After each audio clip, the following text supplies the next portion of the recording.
नमस्कार दर्शकों, आज मैं आपको सुनाऊंगी धर्मराज जी और तुलसी माता की कृपा की कहानी। बहुत पुरानी बात है। एक गांव में एक लड़की अपने भाई और भाभी के साथ रहती थी। उस लड़की का विवाह नहीं हो पा रहा था। वह लड़की तुलसी माता की बहुत सेवा करती थी।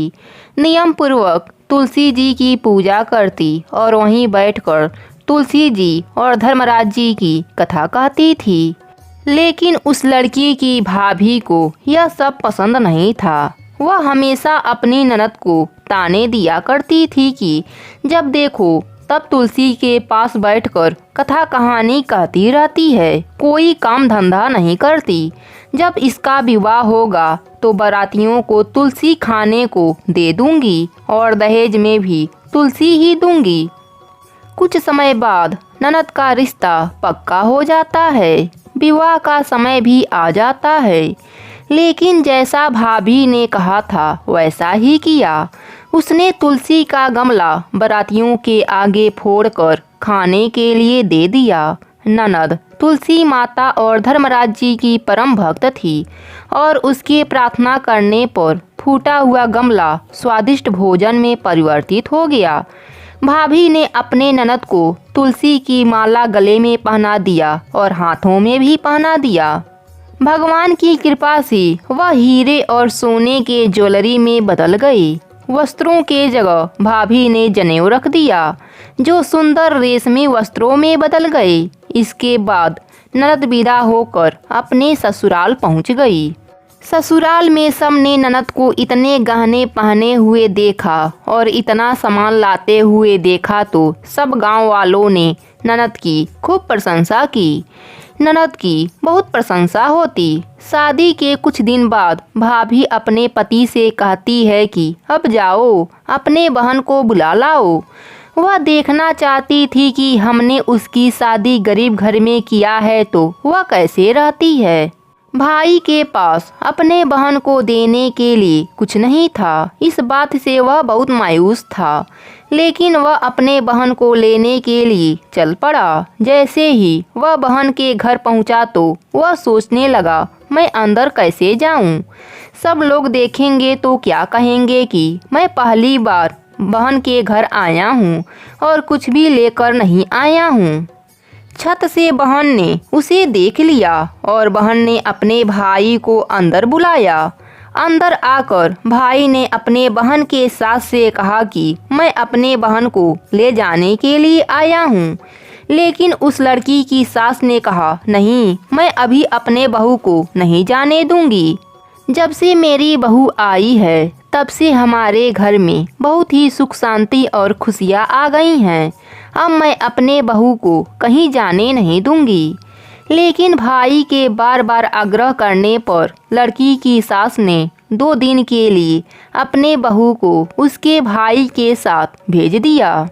लड़की अपने भाई के साथ मायके आती है। भाभी उसे देखकर चौंक जाती है। वह लड़की बहुत सारे गहने पहने हुए थी और बहुत सा सामान लेकर आई थी। भाभी यह सब देखकर पूछती है कि हमने तो तुम्हारा विवाह गरीब घर में किया था, फिर तुम इतने गहने और यह सामान कहाँ से लाई हो?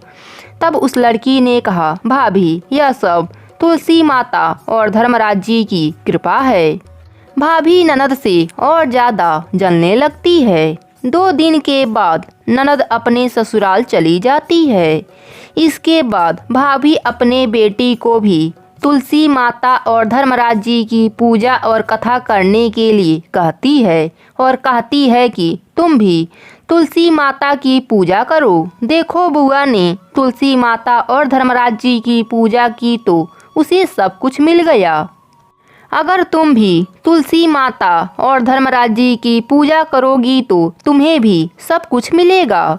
लेकिन उसके बेटी का मन पूजा में नहीं लगता था। वह तुलसी माता और धर्मराज जी की पूजा मन से नहीं किया करती थी। लेकिन भाभी जबरदस्ती उससे पूजा करवाया करती थी। भाई की लड़की की भी शादी तय हो गई। उसकी शादी का समय आया तब भाभी ने वैसा ही व्यवहार किया जैसा उसने अपने ननद के साथ किया था। लेकिन उस समय कुछ भी नहीं बदला, क्योंकि उसकी बेटी ने पूजा मन से नहीं किया था। लड़की अपने ससुराल चली जाती है, वहाँ भी उस लड़की की बहुत बुराई होती है। सब गांव वाले उस लड़की और उसकी माँ की बहुत बुराई करते हैं। कुछ दिनों बाद उसकी माँ अपने पति से कहती है, जाओ मेरी बेटी को ले आओ। उसका पति अपने बेटी को लेने जाता है और बेटी अपने घर आ जाती है। लेकिन बेटी पर कोई गहने नहीं थे, कुछ भी नहीं था, वह बहुत ही गरीब हालत में थी।